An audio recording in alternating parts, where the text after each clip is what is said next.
फिर से लेकर आ गया हूँ इस भूतिया सीरीज के 5वें एपिसोड को। अगर तुमको ये सीरीज देखने में मज़ा आ रहा है और तुमने इसके पिछले एपिसोड नहीं देखे हैं तो उसके लिंक नीचे डिस्क्रिप्शन में मैंने डाल दिए हैं, जाकर चेकआउट कर लेना। दोयोन लड़की को लेकर पास वाले कन्वीनियंस स्टोर पर पहुंच जाता है। गाड़ी से उतरकर योनहा दोयोन का शुक्रिया अदा करती है कि वो उसकी मदद कर रहा है। उसका कहना है कि आज के ज़माने में कोई भी किसी की मदद नहीं करता। अगर कोई बाई चांस मदद करता भी है तो उसके मन में लालच होता है, या तो उसे उसके घर वालों से पैसे चाहिए होते हैं या वो उसकी इज्जत पर हाथ साफ करने का प्लान बना रहा होता है। लेकिन उसे पक्का यकीन है कि दोयोन इस तरह का लड़का नहीं है। वो काफ़ी साफ दिल का लड़का है और उसके दिल में कोई भी मैल नहीं है। उसे खुशी है कि उसको दोयोन जैसा अच्छा लड़का मिला, नहीं तो वो अभी भी उस सुनसान सड़कों पर यूं ही घूमती रहती। आगे जाने पर उन्हें एहसास होता है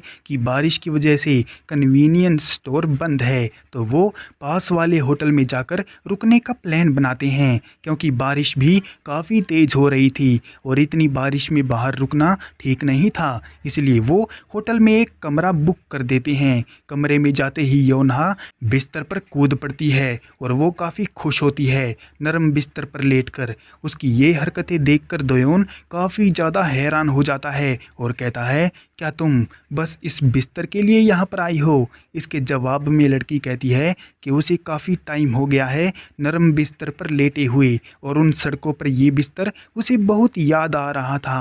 लड़की दोयोन को भी उस नरम बिस्तर पर इनवाइट करती है। ये सुनकर दोयोन की अरे साले मादर चौध ये सुनकर दोयोन की फटकर हाथ में आ जाती है और वो कहता है कि इस बात का ऑडियंस गलत मतलब निकाल देगी, इसलिए वो कुर्सी पर ही ठीक है। फिर उसने बताया कि जहाँ पर भूतों की बॉडी मरने के टाइम पर होती है वो उसी जगह के आसपास मंडराते हैं और सुबह होते ही वो गायब हो जाते हैं। फिर वो लड़की को उसका मिसिंग पोस्टर दिखाते हुए बताता है कि उसको ये गली के बाहर मिला था। इस पोस्टर के अनुसार उसने पता करने की कोशिश भी की थी कि पुलिस ने लड़की का कोई सुराग लगाया है या नहीं, लेकिन ऑफिसर ने बताया कि ये लड़की अभी भी मिसिंग है। दोयोन को लड़की के बारे में कुछ भी पता नहीं है कि आखिर उस रात को उसके साथ हुआ क्या था। योनहा अपना मिसिंग पोस्टर देखते हुए अपनी कहानी बताने लगती है। जब वो रात को अपनी पार्ट टाइम जॉब करके घर लौट रही थी तो रोड किनारे से एक तेज रफ्तार कार ने उसको टक्कर मार दी थी। टक्कर लगते ही उसके सर से खून बहने लगा था और वो अपना होश खो बैठी थी, लेकिन वो थोड़ी थोड़ी होश में थी। उसने देखा कि एक आदमी अपनी कार से उतरा और वो काफ़ी ज़्यादा नशे में था। वो फ़ोन पर किसी से बात कर रहा था और जब उसने देखा कि लड़की अभी भी होश में है तो उसने उसको गला दबाकर मारने की कोशिश की। फिर वो उसके करीब आया और उसको पकड़कर कार में डाल दिया। कार में उसके साथ कुछ और बंदे भी थे। उसने थोड़ी सी खुली हुई आंखों से देखा कि उस आदमी के हाथ पर एक गुलाब के फूल का टैटू था और वो उसे एक वेयर हाउस जैसी जगह पर ले आए थे। अब बस यहीं तक उस लड़की को याद है, आगे क्या हुआ उसको नहीं पता। उसकी कहानी सुनकर दोयोन को काफ़ी दुख होता है और वो महसूस करता है कि लड़की ने काफ़ी ज़्यादा दुख झेला है और वो बहुत बुरी सिचुएशन से गुजरी है। अब उसके दिमाग में उस एक्सीडेंट वाली रात की बातें चलने लगती हैं। उसके अनुसार उस शराबी आदमी ने एक्सीडेंट के डर से लड़की को मारने की कोशिश की और जब उसे लगा कि लड़की मर चुकी है तो उसने लाश को ठिकाने लगाने के लिए उस गोदाम जैसी जगह का इस्तेमाल किया। अब दोयोन का काम सैटेलाइट मैप के जरिए उस वेयर हाउस को ढूंढना है ताकि वो योनहा की बॉडी को ढूंढ ले और उन अपराधियों को सजा दिलवा सके। लेकिन इसके लिए उसको योनहा की मदद की ज़रूरत पड़ेगी, इसीलिए वो चाहता है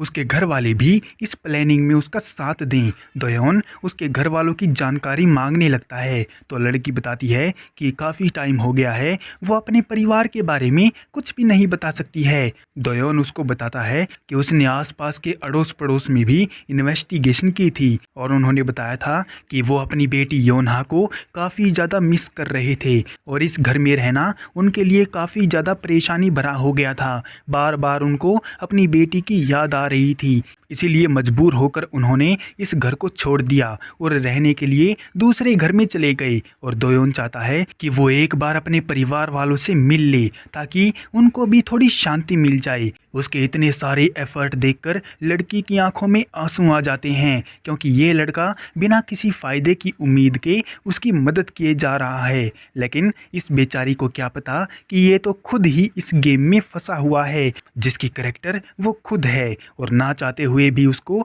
खुश रखना पड़ रहा है। लड़की के खुश होते ही दोयोन के फ़ोन पर मैसेज आता है और उसे बताया जाता है कि वो सही लाइन पर जा रहा है। लड़की उसकी बातों से काफ़ी खुश है और उसका अफेक्शन लेवल इंक्रीज हो रहा है। इसके बाद दोयोन लड़की के डैडी के पास कॉल करने की सोचता है और जैसे ही वो उसके पापा का नाम लड़की को बताता है तो योनहा काफ़ी ज़्यादा एक्साइटेड हो जाती है और अपने डैडी का नंबर देखने के लिए आगे झुकती है। लेकिन बेड पर होने की वजह से वो धड़ाम से दोयोन के ऊपर गिर जाती है और अब वो उसके ऊपर बैठी हुई थी। उन दोनों का नैन मटक्का होता है और वहाँ पर थोड़ा रोमांटिक माहौल बन जाता है। हालांकि इन सब से दोयोन के अंदर की फीलिंग भी जाग रही थी, तो वो जल्दी से अपने आप पर कंट्रोल करता है और लड़की को झट से दूर हटाता है। हालांकि लड़की भी जान गई थी कि ऐसा करने से उसकी फीलिंग जाग गई हैं, तो वो इस बात को लेकर उसका मजाक उड़ाती है। तो दोयोन उसको इग्नोर करके नहाने चला जाता है, क्योंकि वो 2 दिन से बारिश में भीग रहा है और उसके अंदर से बदबू भी आ रही है, इसलिए वो नहाने के लिए गया हुआ है। और जब बाथरूम में घुस के दोयोन नहा रहा होता है कि तभी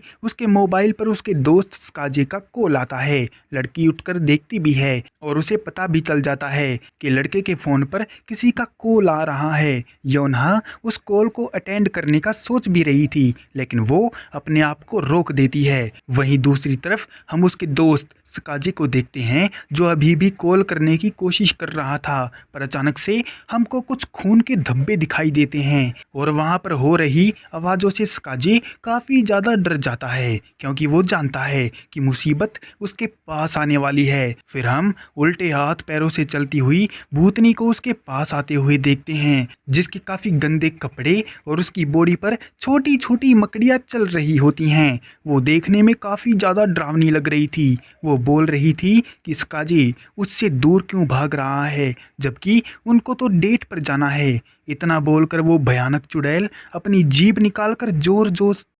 फिलहाल के लिए इस एपिसोड को यहीं पर एंड करते हैं। मिलते हैं इसके अगले एपिसोड में, तब तक के लिए सायोनारा।